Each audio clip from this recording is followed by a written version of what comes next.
Hello everyone. आज के इस क्लास में भारतीय समाजशास्त्री जिसमें महात्मा गांधी, श्री अरबिंदो, भगवान दास और राधा कमल मुखर्जी से संबंधित प्रश्नों को कराया जाएगा। आप लोग बहुत दिनों से कह रहे थे इस पर क्लास लेने के लिए, तो इस क्लास में इनसे जुड़े हुए प्रश्नों को कराया जाएगा। आप सभी इस वीडियो को ज्यादा से ज्यादा लोगों के साथ शेयर जरूर कर दीजिए। समाजशास्त्र से संबंधित सभी परीक्षाओं के लिए यहाँ पर प्रैक्टिस सेट एंड सोशियोलॉजी के नोट्स पीडीएफ फॉर्मेट पे प्रोवाइड कराए जा रहे हैं। इससे संबंधित जानकारी के लिए आप यहाँ पर एक व्हाट्सएप नंबर दिया गया है, इस पर आप मैसेज करके पूरी जानकारी ले सकते हैं। नंबर है 790-555-3851। समाजशास्त्र के नोट्स की बात की जाए तो ये सभी परीक्षाओं को ध्यान में रखकर तैयार किए गए हैं और राजस्थान असिस्टेंट प्रोफेसर का जीएस प्रैक्टिस सेट भी आपको यहाँ पर मिल जाएगा, जिसमें टोटल 15 प्रैक्टिस सेट है। एंड जल्द ही राजस्थान असिस्टेंट प्रोफेसर के लिए सोशियोलॉजी का प्रैक्टिस सेट भी आ जाएगा। चलिए अब यहाँ पर देखिए, प्रश्न है श्रीनिवास ने the social system of a Mysore village में निम्न में से किस अवधारणा का प्रयोग किया? प्रभु जाति, संस्कृतिकरण, फैलाव, वोट बैंक यहाँ पर दिया गया है। श्रीनिवास ने the social system of a Mysore village में निम्न में से किस अवधारणा का प्रयोग किया है? देखिए, प्रभु जाति, संस्कृतिकरण, फैलाव, वोट बैंक यहाँ पर दिया गया है। ये श्रीनिवास, इसमें एक प्रश्न ऐड हो गया है। चलिए देख लेते हैं। आपके एग्जाम में तो श्रीनिवास से प्रश्न पूछे ही जाते हैं, है ही ये एक थिंकर इंपॉर्टेंट। तो यहाँ पर क्या होगा? यहाँ पर वोट बैंक होगा। वोट बैंक की बात श्रीनिवास द्वारा की गई थी। ये सारी अवधारणाएं प्रभु जाति, संस्कृतिकरण, फैलाव और वोट बैंक श्रीनिवास के द्वारा दी गई है। किस पुस्तक में वोट बैंक की बात की है? The social system of a Mysore village. The social system of a Mysore village में वोट बैंक की बात की है। अच्छा, इन अवधारणाओं के अलावा श्रीनिवास ने और कौन कौन सी अवधारणा दी है? तो उसमें एक अवधारणा आधुनिकीकरण की भी है। ठीक है, आधुनिकीकरण की एक अवधारणा है। दूसरी अवधारणा इनकी पश्चिमीकरण की हो जाएगी। ठीक है, पश्चिमीकरण की हो जाएगी। और इसके अलावा धर्म निरपेक्षीकरण की भी दी है। ठीक है, धर्म निरपेक्षीकरण की अवधारणा भी एम.एन. श्रीनिवास के द्वारा दी गई है। इसे आप याद रखेंगे। आगे देखते हैं प्रश्न। सर्वप्रथम मैं के स्थान पर हम शब्द का प्रयोग सबसे पहले किसने किया? सबसे पहले सर्वप्रथम मैं के स्थान पर हम शब्द का प्रयोग किसने किया? विकल्प में यहाँ पर महात्मा गांधी, मदन मोहन मालवीय, स्वामी विवेकानंद और भगवान दास दिए गए हैं। महात्मा गांधी, मदन मोहन मालवीय, स्वामी विवेकानंद, भगवान दास यहाँ पर विकल्प हैं। सबसे पहले मैं के स्थान पर हम शब्द का प्रयोग किसने किया था? तो सबसे पहले किसने किया था? स्वामी विवेकानंद ने किया था। और ध्यान रखिए, स्वामी विवेकानंद ना हो तो आपको भगवान दास को टिक करना पड़ेगा। ठीक है, भगवान दास भी मैं की जगह पर हम शब्द के प्रयोग को उचित बताते थे। ठीक है, ये याद रखिएगा। और अहमवाद को, ठीक है, अहमवाद को ये मानवता का विरोधी बताते हैं। अहमवाद क्या है? मानवता का विरोधी है। मानवतावाद का विरोधी है। ये किसका कहना है? भगवान दास का कहना है। ये याद रखिएगा। अहमवाद को मानवता का विरोधी ये बताते हैं और अहम की जगह, मैं की जगह पर ये हम शब्द के प्रयोग को उचित बताते हैं भगवान दास। इसे याद रखिएगा। चलिए अब यहाँ पर देखिए, प्रश्न है किसके अनुसार पूंजी स्वयं में कोई बुराई नहीं है, बुराई तो उसका दुरुपयोग है। पूंजी की किसी न किसी रूप में आवश्यकता हमेशा रहेगी। यहाँ पर विकल्प में है Karl Marx, प्रोधो, Veblen, Mahatma Gandhi. पूंजी स्वयं में कोई बुराई नहीं है, बुराई तो उसका दुरुपयोग है। पूंजी की किसी न किसी रूप में आवश्यकता हमेशा रहेगी। सही विकल्प यहाँ पर क्या होगा? सही उत्तर क्या होगा इस प्रश्न का? महात्मा गांधी। महात्मा गांधी, विकल्प डी यहाँ पर राइट आंसर हो जाएगा। प्रश्न है भारतीय समाजशास्त्रियों में से किसने यह माना कि सामाजिक प्रघटनाओं के अध्ययन के लिए मूल्य महत्वपूर्ण है? सामाजिक प्रघटनाओं के अध्ययन के लिए मूल्यों को महत्वपूर्ण किसने माना? यहाँ पर विकल्प में M.N.. Srinivas, SC. Dubey, Radha Kamal Mukherjee, DN. Majumdar दिए हैं। मूल्यों को सामाजिक प्रघटनाओं के अध्ययन के लिए महत्वपूर्ण किसने माना है? राधा कमल मुखर्जी ने माना है। राधा कमल मुखर्जी, यहाँ पर विकल्प सी हो जाएगा राइट आंसर। प्रश्न है महात्मा गांधी ने हरिजन शब्द का प्रयोग सबसे पहले किस वर्ष में किया? 1933, 1935, 1936 और 1940 यहाँ पर विकल्प दिए हैं। महात्मा गांधी ने हरिजन शब्द का प्रयोग सबसे पहले कब किया था?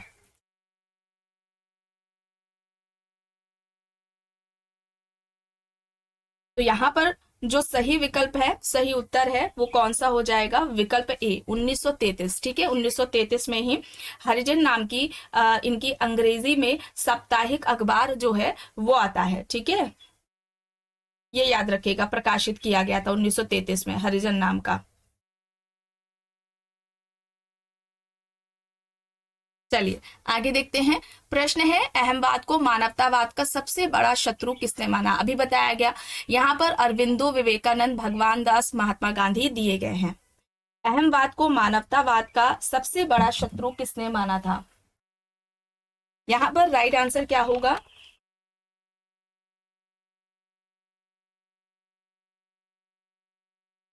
अहमवाद को मानवतावाद का सबसे बड़ा शत्रु किसने माना है?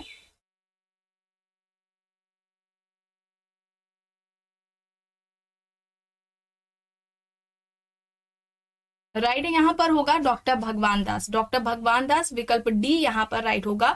और इन्होंने मानवता, अपनी विचारधारा में भगवान दास मानवता को सर्वोपरि स्थान देते हैं, या मानवता को महत्वपूर्ण स्थान इन्होंने दिया है। ठीक है, मानवता को महत्वपूर्ण मानते हैं ये, मानवता को इन्होंने महत्वपूर्ण माना है। और सभी धर्मों में जब धर्म की बात करते हैं तो इन्होंने धर्म के 3 तत्व बताए थे। ठीक है, धर्म के सभी, समस्त धर्म के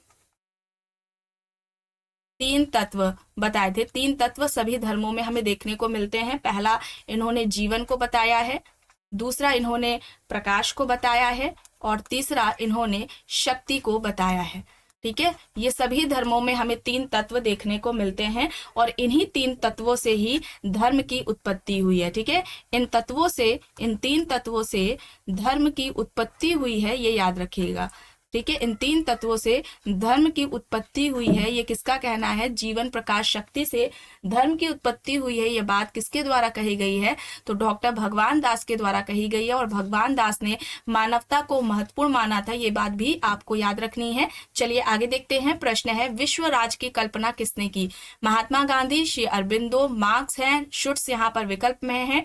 विश्व राज्य की कल्पना किसकी है? विश्व राज्य की कल्पना, विश्व राज्य की अवधारणा किसके द्वारा दी गई थी?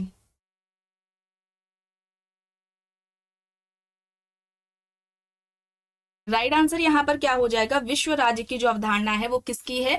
अरविंद घोष की है। ठीक है, अरविंद घोष की है। यहाँ पर विकल्प बी हो जाएगा राइट आंसर। और याद रखिएगा 1906 में पूछा जा सकता है कौन वंदे मातरम पत्रिका के सह संपादक रह चुके हैं? तो याद रखिएगा 1906 में वंदे मातरम, ठीक है, वंदे वंदे मातरम नाम की एक पत्रिका थी, इसके ये सह संपादक थे, सह संपादक थे वंदे मातरम पत्रिका के, ये याद रखिएगा। ठीक है, और पांडिचेरी में आश्रम की स्थापना भी इन्होंने की है। ठीक है, पांडिचेरी में इन्होंने आश्रम की स्थापना भी की थी। और ये कब की थी आश्रम की स्थापना? 1910 में की थी। ठीक है, 1910 में पांडिचेरी में आश्रम की स्थापना भी इनके द्वारा की गई है। ठीक है, इसे भी याद रखिएगा। तो अरविंद घोष ने विश्व राज की ये जो अवधारणा है ये किसके द्वारा दी गई है? अरविंद घोष के द्वारा दी गई है। अब यहाँ पर देखिए प्रश्न है, समाजशास्त्र के भारतीय विचारक कौन है? महात्मा गांधी, राधा कमल मुखर्जी, श्री अरबिंदो, या फिर उपयुक्त सभी? समाजशास्त्र के भारतीय विचारक कौन है? भारतीय समाजशास्त्री पूछे जा रहे हैं कौन है? तो ये सभी हो जाएंगे। विकल्प डी यहाँ पर राइट हो जाएगा। प्रश्न है, अरविंद के अनुसार सच्चे राष्ट्रवाद के विकास के लिए निम्नांकित में से कौन सी एक दशा आवश्यक है? नैतिक शिक्षा, अहिंसा का व्यवहार, आर्थिक विकास, स्त्री शिक्षा, यहाँ पर विकल्प दिया गया है। अरविंद के अनुसार सच्चे राष्ट्रवाद के विकास के लिए निम्नांकित में से कौन सी एक दशा आवश्यक है? राइट आंसर यहाँ पर क्या हो जाएगा? राइट आंसर यहाँ पर कौन सा विकल्प होगा? सही क्या है?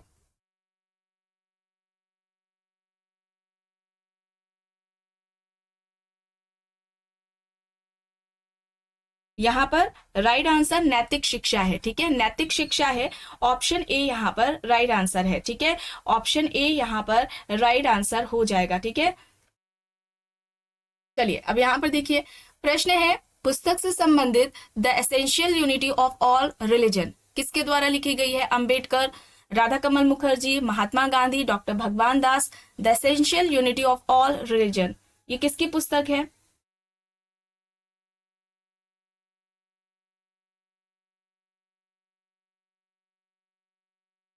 यहाँ पर राइट आंसर क्या हो जाएगा? डॉक्टर भगवान दास। ठीक है, भगवान दास हो जाएगा। ऑप्शन डी यहाँ पर राइट आंसर हो जाएगा। ठीक है, डी यहाँ पर राइट आंसर हो जाएगा। सभी धर्मों के जो अगर हम कहें धर्म है, समस्त धर्म के अभी आपको बताया गया है, समस्त धर्म के 3 तत्व होते हैं और इन्हीं 3 तत्वों से धर्म की उत्पत्ति की भी बात इन्होंने की है। एक तो है जीवन, दूसरा है प्रकाश और तीसरा है शक्ति, पावर। ठीक है, ये 3 है और इन्हीं तीनों से धर्म की उत्पत्ति भी बताते हैं। धर्म की उत्पत्ति के ये तत्व भी है, ये पूछा जा सकता है। धर्म की उत्पत्ति के तत्व हैं ये 3, ये पूछा जा सकता है। और इन्होंने सत्य व प्रेम को सभी धर्मों का सार माना है। सत्य व प्रेम को समस्त धर्म का सार माना है। पूछा जा सकता है सत्य व प्रेम को समस्त धर्मों का सार किसने माना है? सत्य व प्रेम समस्त धर्म का सार है, इस तरीके से पूछा जाए किसका कहना है तो ध्यान रखिएगा डॉक्टर भगवान दास के द्वारा ये बात कही गई है। विकल्प डी यहाँ पर सही है। प्रश्न है बहुआयामी पद्धति सामाजिक विज्ञान, दर्शन शास्त्र तथा प्राकृतिक विज्ञान को सामाजिक घटनाओं के अध्ययन के लिए किसने प्रतिपादित किया? राधा कमल मुखर्जी, माल्थस है, ड्यूमो है, फ्राइड यहाँ पर है। बहुआयामी पद्धति को सामाजिक घटनाओं के अध्ययन के लिए किसने प्रतिपादित किया है? यहाँ पर सही होगा राधा कमल मुखर्जी। राधा कमल मुखर्जी, ऑप्शन ए यहाँ पर राइट होगा। प्रश्न है किसने कहा है कि समस्त धर्म एक ही उद्देश्य की ओर ले जाने वाले विभिन्न मार्ग हैं? Durkheim, Karl Marx, Vivekananda, Mahatma Gandhi यहाँ पर विकल्प है। सही क्या हो जाएगा? समस्त धर्म एक ही उद्देश्य की ओर ले जाने वाले विभिन्न मार्ग हैं, यह किसका कहना है? राइट आंसर यहाँ पर महात्मा गांधी होगा। ऑप्शन डी यहाँ पर राइट होगा। सत्य व प्रेम को समस्त धर्म का सार किसने कहा? सत्य व प्रेम समस्त धर्म का सार है, ये किसने कहा है? किसके द्वारा बात कही गई है? भगवान दास के द्वारा। भगवान दास के द्वारा ये बात कही गई है। याद रखिएगा, सत्य व प्रेम समस्त धर्म का सार है, ये बात किसने कही है? भगवान दास के द्वारा ये बात कही गई है। समस्त धर्म एक ही उद्देश्य की ओर ले जाने वाले विभिन्न मार्ग है, ये किसका कहना है? महात्मा गांधी का कहना है। कंफ्यूज नहीं होना है आपको। अब यहाँ पर देखिए प्रश्न है, निम्न में से किस समाजशास्त्री ने भारत के क्षेत्रीय आयामों पर विस्तृत रूप से लिखा है? GS Ghurye, NK Bose, RK Mukherjee, SC Dubey यहाँ पर विकल्प है। इनमें से किस समाजशास्त्री ने भारत के क्षेत्रीय आयामों पर विस्तृत रूप से लिखा है? सही यहाँ पर RK मुखर्जी हो जाएगा। ठीक है, RK मुखर्जी यानी कि राधा कमल मुखर्जी होगा। ऑप्शन सी यहाँ पर राइट हो जाएगा। प्रश्न है यह तर्क किसका है कि क्षेत्रीयता राष्ट्रीयता के अधीन होती है? डॉक्टर भगवान दास, महात्मा गांधी, राधा कमल मुखर्जी, रामकृष्ण मुखर्जी यहाँ पर विकल्प है। क्षेत्रीयता राष्ट्रीयता के अधीन होती है, यह बात किसके द्वारा कही गई है? क्षेत्रीयता राष्ट्रीयता के अधीन होती है, यह कहना किसका है? यहाँ पर राइट आंसर राधा कमल मुखर्जी होगा। ठीक है, राधा कमल मुखर्जी होगा। ऑप्शन सी यहाँ पर राइट आंसर हो जाएगा। प्रश्न है गांधी जी ने जिस सिद्धांत के द्वारा धनी लोगों को अपनी संपत्ति का उपयोग सार्वजनिक हित में करने की प्रेरणा दी थी, उस सिद्धांत का नाम बताना है। यहाँ पर विकल्प में सिद्धांत दिए गए हैं, अस्थेय का सिद्धांत, संरक्षकता का सिद्धांत, स्वदेशी सिद्धांत और सर्वोदय का सिद्धांत। गांधी जी ने जिस सिद्धांत के द्वारा धनी लोगों को अपनी संपत्ति का उपयोग सार्वजनिक हित में करने की प्रेरणा दी है, वह सिद्धांत इनमें से कौन सा है? कौन सा है? संरक्षकता का सिद्धांत। यहाँ पर विकल्प बी हो जाएगा सही। प्रश्न है कथन और कारण है। कथन है डॉक्टर भगवान दास के अनुसार धर्म और विज्ञान एक दूसरे के पूरक हैं। कारण है वैज्ञानिक विचारों का प्रभाव बढ़ने के साथ ही विभिन्न धर्मों के विभेद बढ़ते जाते हैं। सही क्या होगा बताइए? यहाँ पर देखिए कथन सही है लेकिन जो कारण है वो गलत हो जाएगा। ठीक है, कथन सही है, कारण गलत है यहाँ पर। प्रश्न है निम्न में से कौन अनुसूचित जातियों व अनुसूचित जनजातियों का हिमायती था? रफी अहमद किदवई, गोविंद बल्लभ पंत, महात्मा गांधी, जाकिर हुसैन। राइट क्या होगा? अनुसूचित जाति व जनजातियों का हिमायती कौन था? महात्मा गांधी। महात्मा गांधी, विकल्प सी यहाँ पर राइट होगा। अनुसूचित जाति की बात की जाए, एक प्रश्न आता है, अनुसूचित जाति शब्द का सबसे पहले प्रयोग कब किया गया था? 1927 में किया गया था, साइमन कमीशन के द्वारा। साइमन कमीशन ने सबसे पहले 1927 में अनुसूचित जाति शब्द का प्रयोग किया था। और इसके अलावा जो वर्ष है 1935, ठीक है, 1935 भारत सरकार अधिनियम 1935 में अनुसूचित जाति को सूचीबद्ध भी किया गया था, ठीक है। 429 जातियों को अनुसूचित जाति घोषित किया गया था, भारत सरकार अधिनियम, भारत सरकार अधिनियम। विकल्प में हो सकता है 1935-27 ना हो, तब आपको ऐसी सिचुएशन में 1935 को टिक करना पड़ेगा। भारत सरकार अधिनियम में 429, जो कि साइमन कमीशन के द्वारा बताई गई थी, 429 जातियों की, अनुसूचित जातियों की लिस्ट तैयार की गई थी और इसे इसमें शामिल किया गया था, ठीक है। और गांधी जी ने अनुसूचित जाति के लिए हरिजन शब्द का प्रयोग किया था, ठीक है। हरिजन शब्द का प्रयोग महात्मा गांधी ने किया। अंग्रेजों ने क्या किया था? अंग्रेजों ने दलित जाति या दलित वर्ग, ठीक है, दलित जाति या दलित वर्ग का प्रयोग किया था। और अंबेडकर के द्वारा किस शब्द का प्रयोग किया गया है? अंबेडकर ने भग्न पुरुष शब्द का प्रयोग किया था, ठीक है, याद रखिएगा, भग्न पुरुष। और हट्टन की बात आए तो हट्टन का आप जानते हैं बाहरी जाति या बहिष्कृत जाति शब्द का प्रयोग हट्टन ने किया था अनुसूचित जाति के लिए। ये इस तरीके से पूछा जाता है किसके द्वारा प्रयोग किया गया, तो याद रखिएगा हरिजन का गांधी जी ने किया था। अब चलिए यहाँ पर देखिए, पुस्तक है The Science of Social Organization. पुस्तक के लेखक कौन है? राधा कमल मुखर्जी, डॉक्टर भगवान दास, रेमंडफोर्ड, अरबिंदो। यहाँ पर विकल्प दिए गए हैं, सही क्या होगा? The Science of Social Organization किसकी पुस्तक है? The Science of Social organisation.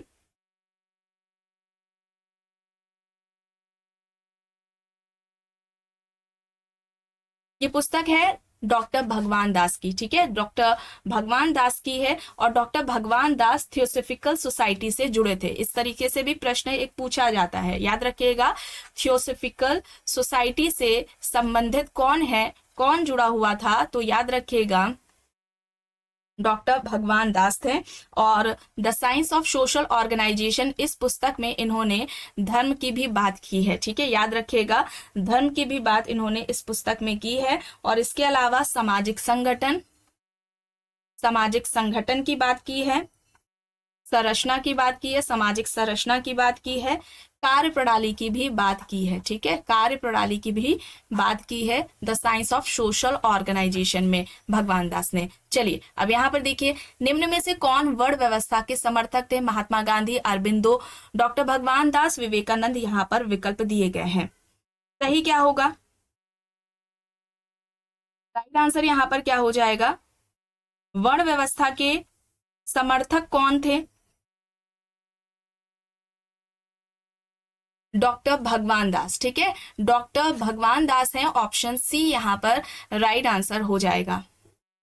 प्रश्न है, एक विश्व एक राज्य की अवधारणा किसके द्वारा दी गई? एक विश्व राज्य की अवधारणा, एक विश्व एवं विश्व राज्य की अवधारणा किसके द्वारा दी गई? वॉलेस्टेन, गुरनाम मिडॉल, अरविंद घोष, महात्मा गांधी। यहाँ पर विकल्प दिए गए हैं। एक विश्व राज्य, वॉलेस्टेन का क्या है? विश्व व्यवस्था का सिद्धांत है, विश्व व्यवस्था का सिद्धांत दिया हुआ है वॉलेस्टेन ने।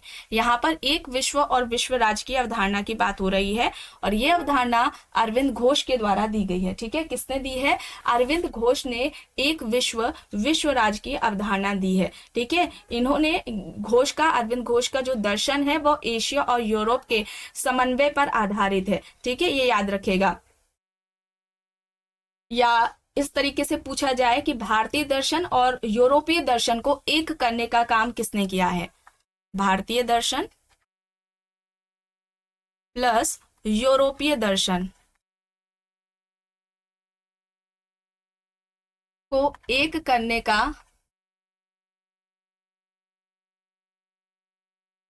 प्रयास किसके द्वारा किया गया? तो याद रखिएगा अरविंद घोष ने किया है। भारतीय दर्शन और यूरोपीय दर्शन को एक करने का जो प्रयास है वो अरविंद घोष के द्वारा किया गया है। ठीक है, इसके अलावा मानवीय चक्र या मानव चक्र की जो अवधारणा है वो अरविंद घोष के द्वारा दी गई है। ठीक है, और यहाँ पर एक विश्व और विश्व राज की जो अवधारणा है वो किसके द्वारा दी गई है? अरविंद घोष के द्वारा दी गई है। प्रश्न है असहयोग आंदोलन, और अगर पूछा जाए विश्व राज से संबंधित स्टेटमेंट दे दिया जाए तो उनका इसमें इनके बारे में इनका जो विचार था इस अवधारणा के बारे में, इन्होंने कहा था कि जो विश्व राज्य है ये स्वतंत्र राष्ट्रों का क्या होगा? संकलन होगा या स्वतंत्र राष्ट्रों का संगठन है। ठीक है, और इसमें ऐसे राज्य में दासता और मानवता का कोई भी स्थान नहीं है। सभी एक दूसरे की समान रूप से सहायता करेंगे, मदद करेंगे, और एक नई तरीके से इन्होंने कहा कि समाज में, इस समाज में भाईचारे का जन्म होगा। ठीक है, ये याद रखिएगा। इसके अलावा अति मानव, ठीक है, अति मानव की अवधारणा भी अरविंद घोष के द्वारा ही दी गई है। ठीक है, एक विश्व राज्य की अवधारणा, मानव चक्र की, और अति मानव की अवधारणा किसके द्वारा दी गई है? अरविंद घोष के द्वारा दी गई है। विश्व राज्य को बोला कि ये स्वतंत्र राष्ट्रों का संगठन है, इस राज्य में दासता और मानवता का कोई भी स्थान नहीं होगा, सभी एक दूसरे की समान रूप से सहायता करेंगे और एक नए तरीके से, नए सिरे से समाज में हमें भाईचारे का जो जन्म है वो देखने को मिलेगा। अब यहाँ पर देखिए प्रश्न है असहयोग आंदोलन निम्न में से किसके द्वारा प्रारंभ किया गया? असहयोग आंदोलन इनमें से किसके द्वारा प्रारंभ किया गया, यह प्रश्न है। असहयोग आंदोलन कब शुरू हुआ था? बताइए, असहयोग आंदोलन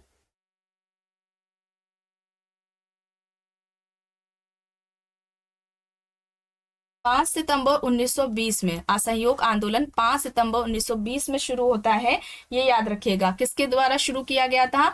महात्मा गांधी जी के द्वारा शुरू किया गया था। चलिए आगे देखते हैं। प्रश्न है निम्न में से कौन सा विकास गांधीवादी पथ का भाग नहीं है? सामाजिक न्यासिता, अहिंसा, सहकारी संघर्ष, संरचनात्मक कार्य। इनमें से कौन सा विकास गांधीवादी पथ का भाग नहीं है? किसकी बात गांधी जी ने नहीं की है? सहकारी संघर्ष। सहकारी संघर्ष ऑप्शन सी यहाँ पर राइट हो जाएगा। प्रश्न है ग्रामीण संप्रदाय की अवधारणा के प्रतिपादक कौन है? ग्रामीण संप्रदायवाद, राधा कमल मुखर्जी, श्री अरबिंदो, M.K. गांधी, श्री भगवान दास यहाँ पर विकल्प है। ग्रामीण संप्रदायवाद की अवधारणा किसने दी है? राधा कमल मुखर्जी। ये अवधारणा राधा कमल मुखर्जी की है, ग्रामीण संप्रदायवाद की।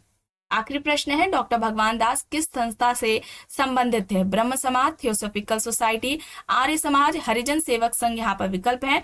भगवान दास किस संस्था से संबंधित थे? किस संस्था से जुड़े हुए हैं डॉक्टर भगवान दास इनमें से? तो यहाँ पर राइट आंसर क्या हो जाएगा? Theosophical society. ठीक है, थियोसॉफिकल सोसाइटी से जुड़े थे और ये व्यवस्थापिका के सदस्य भी रह चुके हैं 1935 से 1938 तक। ये यानी कि भगवान दास व्यवस्थापिका के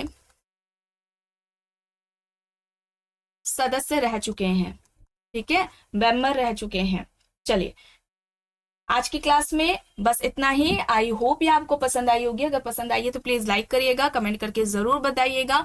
चैनल पर अगर आप नए हैं तो चैनल को भी जरूर सब्सक्राइब कर लीजिएगा एंड इस वीडियो को जितना हो सके ज्यादा से ज्यादा लोगों के साथ शेयर भी जरूर करिएगा।